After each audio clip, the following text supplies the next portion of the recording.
حاسس إنك في علاقة مستنزف ومستغل ومش عارف تحط حدود؟ رؤيتك ضبابية وخايف تكون مزودها؟ شكيت في نفسك وما بقيتش عارف إيه الصح؟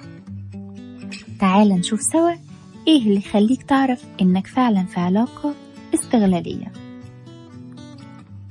العلاقة الاستغلالية مش دايما بتكون واضحة، ساعات بتتغلف بشكل اهتمام أو حب أو حتى دعم، لكن في الحقيقة الطرف التاني بيستفيد أكتر بكتير مما بيقدم.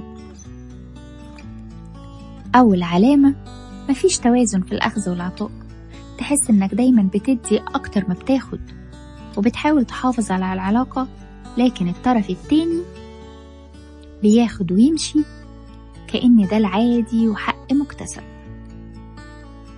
تاني علامة، إنه بيظهر بس وقت المصلحة، لما يكون محتاجك بيبقى لطيف ومهتم، أول ما يقضي مصلحته يختفي، وجوده دايما مرتبط بفايدة معينة مش بيك كشخص.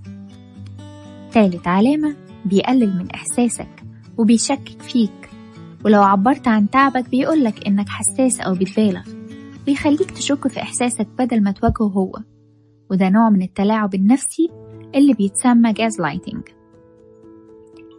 رابع علامة، غياب الدعم الحقيقي، وقت ما بتحتاجه ما بتلاقيهوش، ولو طلبت منه يكون جنبك بيزعل أو يبرر إنك بتضغط عليه. العلاقات الحقيقية مش كده، الدعم فيها متبادل ومش مشروط. خامس علامة، الإحساس المستمر بالذنب، تحس إنك دايما الغلطان وإنك لازم تعمل أكتر عشان العلاقة تمشي، وده بيخليك في دايرة استنزاف مستمرة. سادس علامة، بيتجاهل حدودك، ولو حاولت تقول لأ أو تاخد خطوة تبعد شوية يبتدي يحسسك إنك أناني أو إنك اتغيرت، في حين إنك بس بتحاول تحافظ على نفسك أو ترجع خطوة لورا لأنك مش مرتاح. وسابع علامة، إن بعد كل تعامل معاه بتطلع مرهق مش مرتاح، تحس إن طاقتك اتسحبت وإنك محتاج وقت طويل عشان ترجع تتوازن تاني، وده لوحده كفاية تعرف إن العلاقة دي مش صحية ومش مريحة. بس عشان نكون منصفين لازم نقول إن مش كل علاقة فيها مصلحة بتبقى علاقة استغلالية، لأن طبيعي جدا إن العلاقات سواء صداقة أو شغل أو حتى ارتباط بيكون فيها نوع من المنفعة المتبادلة. اللي بيفرق العلاقة السليمة عن المؤذية هي النية والتوازن، يعني لما الاتنين بيستفيدوا بيقدروا بعض وبيكون في تبادل حقيقي، دي علاقة طبيعية وصحية. لكن لما المنفعة دايما تبقى في اتجاه واحد والطرف التاني بيحس انه دايما بيدي وما بياخدش، هنا نقدر نقول ان العلاقة بدأت تبقى استغلالية. عايزين نقول برضو ان العلاقة السليمة مش لازم تكون مثالية، لكن لازم يكون فيها راحة وصدق وتبادل، مش استنزاف وذنب وخوف.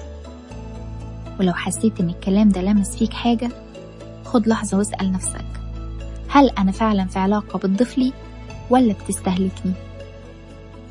ولو اكتشفت انك فعلا في علاقة استغلالية، خد نفس عميق وما تلومش نفسك. مش غلط أبدا انك وثقت، الغلط انك تكمل وانك عارف انك بتتأذي، ما تحطش حدود واضحة تمنع الأذى عنك.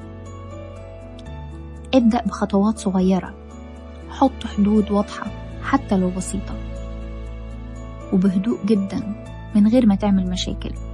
اتعلم تقول لأ من غير أي إحساس بالذنب، وشوف مين اللي حواليك بيحبك بصدق مش بمصلحة. وخليك فاكر إن العلاقة الصحية عمرها ما بتستهلكك، هي بتطمنك وبتقويك وبتخليك تكون نفسك وبراحتك. انت تستحق علاقة فيها احترام مش استغلال. العلاقات القريبة اتخلقت عشان تخلق حوالينا مساحة من الراحة مش ساحة حرب. وفي الحلقة الجاية هنتكلم عن ازاي لو قررت تكمل في العلاقة دي تقدر ترسم حدودك من غير ما تهدها، لكن في نفس الوقت ترجعها لمكانها الصح بشكل لطيف وواضح ومريح. هستناكم الحلقة الجاية في بودكاست راحة، محطة استراحة. تصبحوا على خير.